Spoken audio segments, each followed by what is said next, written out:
guys, welcome to our channel We Got and welcome to the show. புது படம் எப்படி இருக்கு? நம்ம இன்னைக்கு என்ன படம் பார்க்க போறோம்? அருண் மாதேஸ்வரன் இயக்கத்துல, சத்யஜோதி ஃபிலிம்ஸ் ப்ரொடக்ஷன்ல, ஜிவி மியூசிக்ல, தனுஷ் நடிப்புல இப்போ 12ஆம் தேதி ரிலீஸ் ஆன கேப்டன் மில்லர் படத்தை பத்தி தான் பார்க்க போறோம். வீடியோக்குள்ள போலாம்.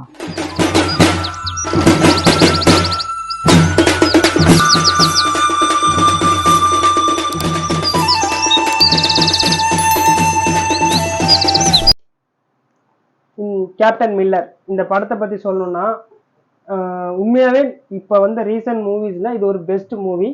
இது வந்து ஒரு பீரியட் ஃபிலிம், அதாவது 1930லேருந்து 40க்குள்ளே நடக்கிற மாதிரி, பிரிட்டிஷ் பீரியடில் நடக்கிற மாதிரியான ஒரு மூவி.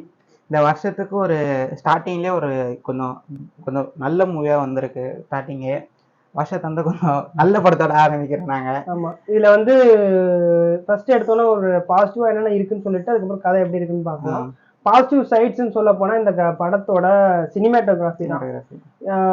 சினிமேட்டோகிராஃபின்னு சொல்லலாம். ஸோ அதை எப்படி பண்ணிருக்காங்கன்னா ரொம்ப கரெக்ட், ஒவ்வொரு சீனையுமே கரெக்டான பொசிஷன்ல வச்சிருக்காங்க. கேமரா ஆங்கிள்ஸ், அந்த க்ளோஸ் அப் ஷாட்ஸ் எல்லாமே பர்ஃபெக்டா. தனுஷ் அந்த நடந்து போற ஒரு சீன் ஒன்று இருக்கும், அதை வந்து காமிச்சிருப்பாங்க. செம்மையா இருக்கும், செம்மையா இருந்துச்சு அந்த கிளிப். ரெண்டு மூணு நிறைய பேரோட அந்த இன்ட்ரோவும் சரி, சிவராஜ்குமார் இருக்காரு அந்த மூவில. ஸோ அவரோட என்ட்ரி நல்லா இருந்துச்சு, செம்ம கூஸ்பமா இருந்துச்சு. அது ஒண்ணு. அப்புறம் வந்து ஒரு பக்கம் சினிமாட்டோகிராஃபினா அந்த படத்தை இன்னொரு பக்கம் தாங்கி பிடிச்ச தூண் அப்படி சொன்னா ஜிவி பிரகாஷோட மியூசிக். படம் வந்து எப்படின்னா அந்த பிஜிஎம் சொல்லணும், வெறித்தனமா போடுற. எப்பவுமே தனுஷ் ஜிவின்னு வந்தாலே அந்த காம்போ வந்து ஹிட் ஆகும் போல. பாட்டு எல்லாமே இருக்கு. ஆனா பாட்டு வந்து நம்ம தனியா கண்டுபிடிக்க முடியும். டான்ஸ் எல்லாம் பாட்டுல எதுவுமே கிடையாது. தனியா கொண்டு போய் டான்ஸ் ஆடுறது கிடையாது. இங்க எல்லாமே அந்த மூவியோட சேர்ந்து பாட்டு போயிடும். எப்படா பாட்டு போச்சு அப்படிங்கிறது, பாட்டு ஓடுன மாதிரி நமக்கு ஃபீல் இருக்காது, கதைக்குள்ளேயே தான் இருக்கும். அதே மாதிரி பிஜிஎம் ஒவ்வொன்றும் பேக்ரவுண்ட் ஸ்கோர்லாம் கலக்கிட்டாருன்னு சொல்லணும் ஜிவி பிரகாஷ். இது வந்து சினிமாட்டோகிராஃபி பத்தி பேசினாங்க அவங்க. அது யார் பண்ணிருக்காங்கன்னா சித்தார்த் நுண்ணி அப்படிங்கிறவர் பண்ணிருக்காரு. அவர் ஏற்கனவே வந்து நம்ம சிம்புவோட வந்து வெந்து தணிந்தது காடு பாட்டும். அடுத்து என்ன படம் பண்ண போறாருன்னா GOAT the greatest of all time அந்த படத்துக்கு அவர் தான் சினிமாட்டோகிராஃபி பண்ண போறாரு. இவரோட பெஸ்ட் அப்படி என்னன்னா லைஃப் ஆஃப் பைல அவர் விஎஃப்எக்ஸ் டீம் லீடா இருந்திருக்காரு அந்த சித்தார்த் நுண்ணி. இந்த படம் ஸ்கிரீன் பிளே பத்தி பேசணும்னா அருண் மாதேஸ்வரன். சாணி காகிதம் அப்படின்னு அந்த படம் கீர்த்தி சுரேஷும் தனுஷ் அண்ணன் செல்வராகவன் அவரும் 2 பேரும் நடிச்ச படம். அதுல எப்படி அந்த சாப்டர் வைஸ் போகுமோ அதே மாதிரி இந்த படத்தையும் படிச்ச மாதிரி கொண்டு போவாங்க கதையை. ஒவ்வொரு புக்குமே ஒரு தலைப்பு வச்சு கொண்டு போவாங்க. அது மாதிரி ஒவ்வொரு சீனுக்கும் ஒரு குறிப்பிட்ட சீனுக்கும் ஒரு தலைப்பு வச்சு அதை கொண்டு போறாங்க. நம்ம ஒரு புக்கு படிச்ச ஃபீல் மாதிரியும் சொல்லலாம். இதுல இந்த படத்துல வேற நல்லதுன்னா எல்லாருமே கரெக்டான ஈக்குவல் ஸ்பேஸ் கொடுத்து எல்லாரையுமே யூஸ் பண்ண பார்த்துருக்காங்க. ஆல்மோஸ்ட் ட்ரை பண்ணிருக்காங்க. இல்ல ஒரு குறிப்பிட்ட கேரக்டருக்கு ஒரு கொடுக்க முடியாம போனுச்சு. ஏன்னா இந்த கதையில அந்த கேரக்டருக்கு அவ்வளவுதான் இடம். ஸோ அந்த முக்கியமான கேரக்டர் யாருன்னா நம்ம ஹீரோயினா பிரியங்கா அருண் மோகன் அடங்குவாங்க அப்படி சொல்லலாம்.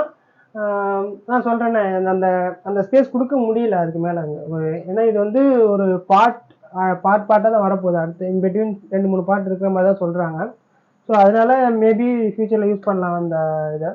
ஆல்மோஸ்ட் இப்போ எப்படின்னா கேஜிஎஃப்ங்கிற ஒரு பில்டப் பண்ணாங்க இல்லையா, பில்டப்பை வந்து அந்த ஹீரோ வந்து பூர்த்தி பண்ணதுனால அந்த படம் ஓடிச்சு. அதே மாதிரி என்ன பில்டப் பண்றாங்களோ அதை வந்து தனுஷ் வந்து நல்லபடியா ஃபுல்ஃபில் பண்ணாரு. அந்த ஒவ்வொரு ஆக்ஷன் சீனுமே அவரோட இன்ட்ரோ சீன் வந்து பயங்கரமா இருக்கும். ஆமா, இன்ட்ரோ சீன் செம்மையா இருக்கும். அதாவது அந்த போலீஸ் ஸ்டேஷன். இதுல நெகட்டிவ் என்ன அப்படின்னு பார்த்தா ஆன்டகனிஸ்ட் தான். வில்லனை பெருசா யூஸ் பண்ண மாதிரியே தெரியல. வில்லன் யாருன்னே முதல்ல தெரியல. ஏன்னா வில்லன் எப்பவுமே ஒரு கதை ஜெயிக்கணும் அப்படின்னா அதோட நெகட்டிவ் கேரக்டர் வந்து எப்பவுமே ஒரு பயங்கரமானவனா அழிக்க முடியாத ஒருத்தனா இருந்தாதான் அவனை எப்படி ஹீரோ வந்து அழிச்சான் அப்படின்னு நம்ம கதையை கொண்டு போக முடியும். பட் இந்த இடத்துல வில்லன் வந்து ரொம்ப டக்குன்னு முடிஞ்ச மாதிரி இருந்துச்சு கதை. அந்த இடத்துல கொஞ்சம் டிசப்பாயின்மெண்டா இருந்துச்சு. பட் ஃபர்ஸ்ட் ஹாஃப் வந்து எந்த குறையுமே சொல்ல முடியாது. ஃபர்ஸ்ட் ஹாஃபோட எண்ட்ல வந்து ஒரு சேசிங் சீன் வைப்பாங்க.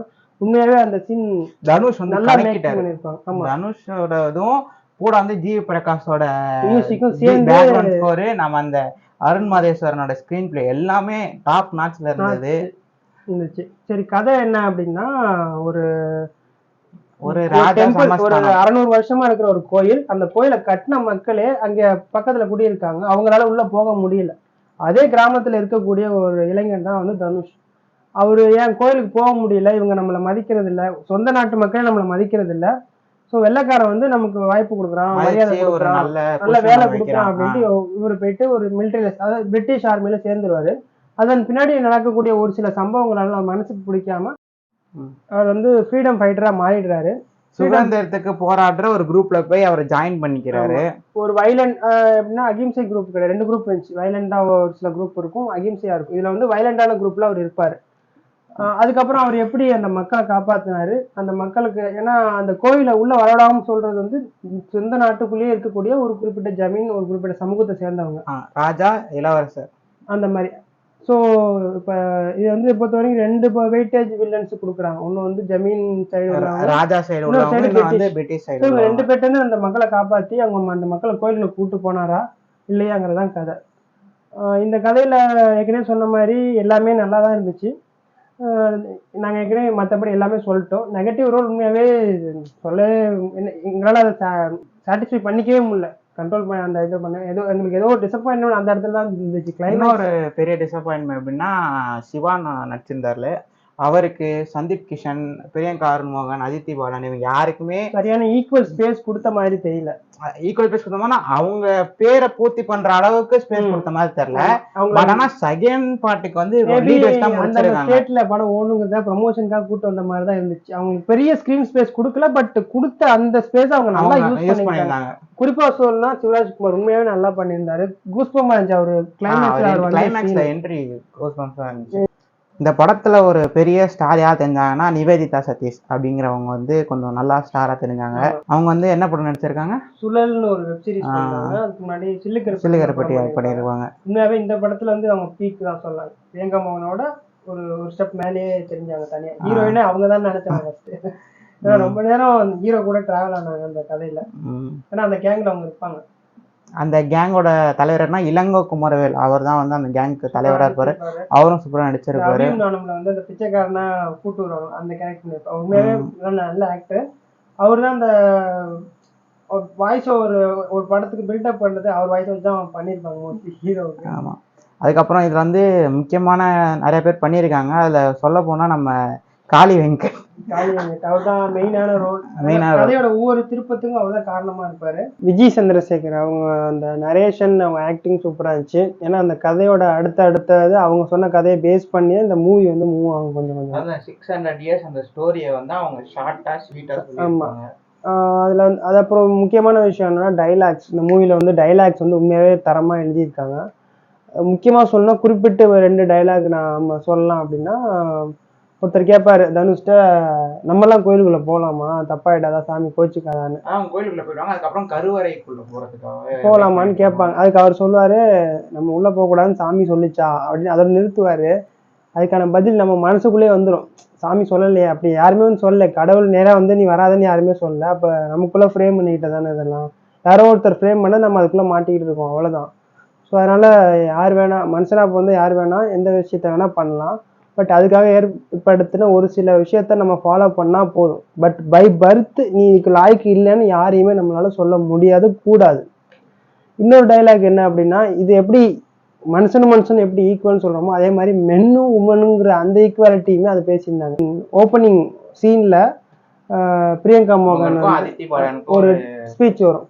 அப்போ வந்து இவங்க இந்த ட்ரைபல் பீப்புளுக்கு இவங்க பண்ற கொடுமையெல்லாம் தட்டி கேட்க சொல்லி கேட்பா பிரியங்கா மோகன் கொஞ்சம் நல்லா பாசிட்டிவ் ரோலாக இருக்கிறதுனால கேட்க சொல்லும் போது அதித்தி பாலன் தான் டைரக்ட் பிரின்சஸ். ஸோ அவங்க கேட்க சொன்னப்போ அப்போ அவங்க ஒரு டைலாக் சொல்லுவாங்க, மேல் ஜாதியோ கீழ் ஜாதியோ பொம்பளை எப்பவுமே அடிமை தான். இந்த டைலாக்கு உண்மையாகவே நல்லா எனக்கு பர்சனலாக டச் பண்ண மாதிரி இருந்துச்சு. உண்மையாக நல்லா இருந்துச்சு. இந்த 2 டைலாக்குமே போதும் டைலாக் எவ்வளோ சூப்பராக எழுதியிருக்காங்கன்னு சொல்கிறதுக்கு. 2 பேரும் சேர்ந்து ஸ்கிரீன் பிளே எழுதியிருக்காங்க. ஸோ டைலாக் கண்டிப்பாக எழுதியிருக்க வாய்ப்பு இருக்கு. ஆல்மோஸ்ட் நம்ம சொல்ல வேண்டியதெல்லாம் சொல்லியாச்சு. Until that it's bye bye from Vigo team. Gokul, வீரா, எல்லாருக்கும் ஹாப்பி பொங்கல். இனிய பொங்கல் நல்வாழ்த்துக்கள். பசியோட சுற்றிட்டு இருக்கிற ஒரு சிங்கத்துக்கு ஒரு இறை கிடைக்கிது. அதை எப்படியாவது தூக்கிட்டு போயிடலான்னு ஒரு கழுத புலி கூட்டமே அலையுது. அப்போது அந்த இறைய ஓனாய் தூக்கிட்டு போனால் என்ன ஆகும்? மறக்காம சர்ப்ரைஸ் பண்ணுங்க. தேங்க்யூ.